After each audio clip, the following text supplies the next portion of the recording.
Hello दोस्तों, stock market prediction channel में आप सबका स्वागत है। इस वीडियो में हम बात करेंगे कुछ स्टॉक के बारे में। तो चलिए स्टार्ट कर लेते हैं। सबसे पहले हम बात कर लेते हैं जेटीएल इंडस्ट्रीज़ के बारे में। आज इस कंपनी ने अनाउंस किया है कि ये कंपनी 3 अक्टूबर को बोर्ड मीटिंग कंडक्ट करेगी, जिसमें ये स्टॉक स्प्लिट और बोनस पे कंसीडर करेंगे। और आज इस अनाउंसमेंट के बाद इस स्टॉक में काफ़ी अच्छी तेज़ी देखने को मिली थी और ये स्टॉक लगभग 8% की तेज़ी के साथ क्लोज हुआ है। अगर इस कंपनी के फंडामेंटल देखें तो ये कंपनी स्टील सेक्टर में काम करती है और इसका टोटल मार्केट कैपिटलाइजेशन है 4,573 करोड़ और ये कंपनी अभी 38 के पीई पे काम कर रही है। इसका आरओसीई है 23.4% और आरओई है 18.8% और इस कंपनी का डेट टू इक्विटी रेशियो 0.03 है। इसमें प्रमोटर होल्डिंग 48.9% है और कोई भी प्रमोटर होल्डिंग इनकी प्लेज नहीं है और इसमें पब्लिक होल्डिंग 39.4% है। और इसके क्वार्टरली रिजल्ट देखें तो जून 21 में इसके टोटल सेल्स थे 179 करोड़, जो कि जून 22 में हो गए 368 करोड़, जून 23 में हो गए 505 करोड़ और जून 24 में हो गए 515 करोड़। अगर इसके प्रॉफिट देखें तो जून 21 में इसका प्रॉफिट 8 करोड़ था, जो कि जून 22 में 12 करोड़ हो गया और जून 23 में 25 करोड़ हो गया और जून 24 में 31 करोड़ हो गया है। अगर हम देखें तो इस कंपनी ने अभी अपने हाईएस्ट एवर प्रॉफिट पोस्ट किए हैं। इसके शेयर होल्डिंग पैटर्न को देखें तो जून 24 में प्रमोटर के पास 54.24% था, एफआईआई के पास 5.82% था और डीआईआई के पास में 0.30% था और पब्लिक इसमें 39.65% थी। और सितंबर की शेयर होल्डिंग देखें तो इसमें प्रमोटर के पास 48.91% है और एफआईआई इसमें 9.80% है और डीआईआई इसमें 1.89% है और पब्लिक इसमें 39.41% है। अगर हम देखें तो प्रमोटर ने अपनी होल्डिंग को सेल किया है और एफआईआई और डीआईआई दोनों ने अपना स्टेक इंक्रीज किया है। ये जेटीएल इंडस्ट्रीज़ का वनडे का चार्ट है और ये स्टॉक काफ़ी दिन से एक छोटी सी रेंज में काम कर रहा था। अगर हम देखें तो इस स्टॉक ने अपनी इस ट्रेंड लाइन से बार बार सपोर्ट लिया है और ऊपर की ओर इस स्टॉक ने 242 से रेजिस्टेंस लिया है। आज इस स्टॉक में काफ़ी अच्छी वॉल्यूम के साथ बाइंग देखने को मिली है।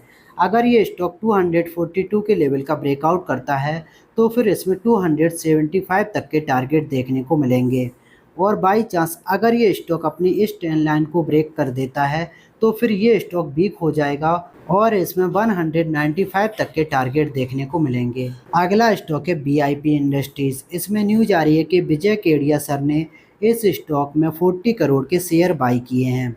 विजय केडिया सर ने इस स्टॉक में 7.25 लाख शेयर बाई किए हैं at a price of 545.97 rupees per share. इस न्यूज के बाद आज मॉर्निंग सेशन में इस स्टॉक में काफ़ी अच्छी तेज़ी देखने को मिली थी और उसके बाद इसमें प्रॉफिट बुकिंग देखने को मिली है। अभी इस स्टॉक का प्राइस 542 रुपीज़ चल रहा है और आज इस स्टॉक ने लगभग 5% की तेज़ी के साथ क्लोजिंग दी है। दोस्तों, ये कंपनी बैग बनाती है और इसका टोटल मार्केट कैपिटलाइजेशन 8,233 करोड़ है। और दोस्तों, अगर इसका पी देखें तो इसका प्राइस टू अर्निंग रेशियो है 13,954। अगर प्राइस टू अर्निंग रेशियो से देखें तो ये स्टॉक अभी काफ़ी ज़्यादा हाई वैल्यूएशन पे ट्रेड कर रहा है। इसका मेन रीज़न है कि अभी ये कंपनी अच्छे प्रॉफिट पोस्ट नहीं कर रही है। अगर इसके आरओसीई को देखें तो इसका आरओसीई है 8.48% और आरओई है 5.25% और इसका डेट टू इक्विटी रेशियो है 1.29। इस स्टॉक में प्रमोटर की होल्डिंग है 51.75% और कोई भी प्रमोटर की होल्डिंग प्लेज नहीं है और इसमें पब्लिक होल्डिंग है 27.18%। अगर इसके क्वार्टरली रिजल्ट देखें तो इस कंपनी ने जून 21 में 206 करोड़ के सेल्स पोस्ट किए थे, जो कि जून 22 में 590 करोड़ हो गए, जून 23 में 636 करोड़ हो गए और जून 24 में 638 करोड़ हो गए। अगर हम देखें तो इस कंपनी ने अपने all time high sales post किए हैं। और अगर इनके प्रॉफिट को देखें तो जून 21 में इस कंपनी ने 2.5 करोड़ के प्रॉफिट पोस्ट किए थे, जो कि जून 22 में 69.1 करोड़ हो गए और जून 23 में 57.7 करोड़ हो गए और जून 24 में ये प्रॉफिट मात्र 4.0 करोड़ बचा है। दोस्तों अगर इसके सेल्स और प्रॉफिट पे नज़र डालते हैं तो एक चीज़ हमें देखने को मिल रही है कि ये कंपनी अपने सेल्स तो ऑल टाइम हाई के पोस्ट कर रही है, बट इसके प्रॉफिट काफ़ी कम नज़र आ रहे हैं। इसका मेन रीज़न है कि इस कंपनी के पास डेट काफ़ी ज़्यादा है। जैसा कि हमने देखा था कि इस कंपनी का डेट टू इक्विटी रेशियो भी काफ़ी ज़्यादा देखने को मिल रहा था। इस कंपनी का एक मेजर हिस्सा इंटरेस्ट के रूप में चला जाता है और इसी वजह से इस कंपनी के प्रॉफिट काफ़ी कम देखने को मिल रहे हैं और यही रीज़न है कि इस कंपनी का पीई काफ़ी ज़्यादा देखने को मिल रहा है। अगर इसके शेयर होल्डिंग पैटर्न को देखते हैं तो जून 24 में प्रमोटर के पास 51.75% होल्डिंग थी, एफआईआई के पास में इसमें 7.32% होल्डिंग है और डीआईआई के पास में 13.76% की होल्डिंग है और पब्लिक इसमें 27.18% है। अगर हम देखें लगभग 73% इसकी होल्डिंग स्ट्रॉन्ग हैंड में देखने को मिल रही है। ये बीआईपी इंडस्ट्रीज का वीकली चार्ट है और अगर हम देखें तो इस कंपनी ने मार्च 2022 में 750 के हाई लगाए थे और उसके बाद इस कंपनी में काफ़ी ज़्यादा गिरावट देखने को मिली है। इसका मेन रीज़न है कि इस कंपनी के रिजल्ट अभी अच्छे नहीं आ रहे हैं और इसी वजह से इस स्टॉक में काफ़ी ज़्यादा गिरावट देखने को मिल रही थी। अभी इस स्टॉक ने 450 के करीब अपना बॉटम बनाया है और वहां से इस स्टॉक में काफ़ी अच्छी तेज़ी देखने को मिली है। अगर हम देखें तो अभी इस स्टॉक में काफ़ी अच्छी वॉल्यूम का पार्टिसिपेशन हो रहा है। अभी हम आ जाते हैं बंडे के चार्ट पे और देखते हैं कि बंडे के चार्ट पे अभी क्या नज़र आ रहा है।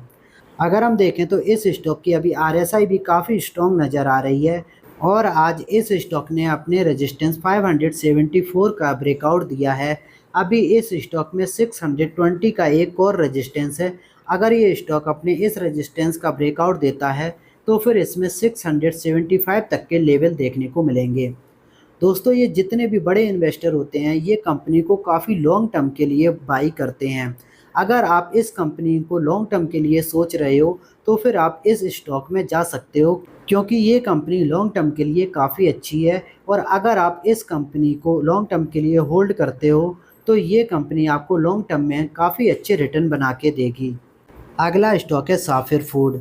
इसमें न्यूज आ रही है कि आज इस स्टॉक में 8.5 लाख शेयर का transaction at a price of 355 rupees per share पे हुआ है और आज इस स्टॉक में मॉर्निंग सेशन से ही काफ़ी अच्छी तेज़ी देखने को मिल रही थी और उसके बाद इस स्टॉक में प्रॉफिट बुकिंग देखने को मिली है और आज ये स्टॉक लगभग 5.5% की तेज़ी के साथ क्लोज हुआ है। ये साफिर फूड का वनडे का चार्ट है और ये स्टॉक अभी काफ़ी स्ट्रॉन्ग नज़र आ रहा है। इसमें आरएसआई भी काफ़ी स्ट्रॉन्ग नज़र आ रही है।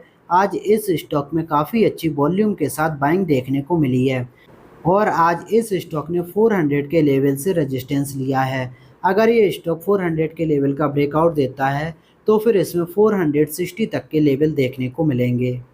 अगला स्टॉक है एल&टी। इसमें न्यूज आ रही है कि इस कंपनी को 10,000 से 15,000 करोड़ के बीच का ऑर्डर मिला है। ये एल&टी का वनडे का चार्ट है और अगर हम देखें तो ये स्टॉक काफ़ी दिन से एक छोटी सी रेंज में काम कर रहा है। जब तक ये स्टॉक 3,920 के लेवल का ब्रेकआउट नहीं देता है तब तक इसमें ऊपर की ओर कोई बड़ा लेवल देखने को नहीं मिलेगा और जब ये स्टॉक 3,920 के लेवल का ब्रेकआउट दे देगा तब इसमें 4,300 तक के टारगेट देखने को मिलेंगे। और लास्ट में हम बात कर लेते हैं बजाज हाउसिंग फाइनेंस के बारे में। आज इस स्टॉक में 2% की गिरावट देखने को मिली है। ये बजाज हाउसिंग फाइनेंस का वनडे का चार्ट है और जब से ये स्टॉक लिस्ट हुआ था फिर इस स्टॉक ने 188 के हाई लगाए थे और उसके बाद इस स्टॉक में कंटिन्यू गिरावट देखने को मिल रही है। अगर ये स्टॉक 158 के लेवल का ब्रेकडाउन दे देता है तो फिर इसमें अगला सपोर्ट 145 देखने को मिल रहा है और अगर ये स्टॉक 145 के लेवल का ब्रेकडाउन दे देता है तो फिर इसमें 130 तक के लेवल देखने को मिलेंगे। दोस्तों अगर ये स्टॉक 140 से 145 के बीच में मिलता है तो फिर ये स्टॉक काफ़ी अच्छी वैल्यू बाइंग में आ जाएगा और उसके बाद आप इस स्टॉक को लॉन्ग टर्म के लिए कंसीडर कर सकते हो। दोस्तों अगर आपको किसी स्टॉक से रिलेटेड कोई क्वेरी है तो do let me know in comment section और अगर वीडियो अच्छा लगा हो तो please like the video and subscribe the channel.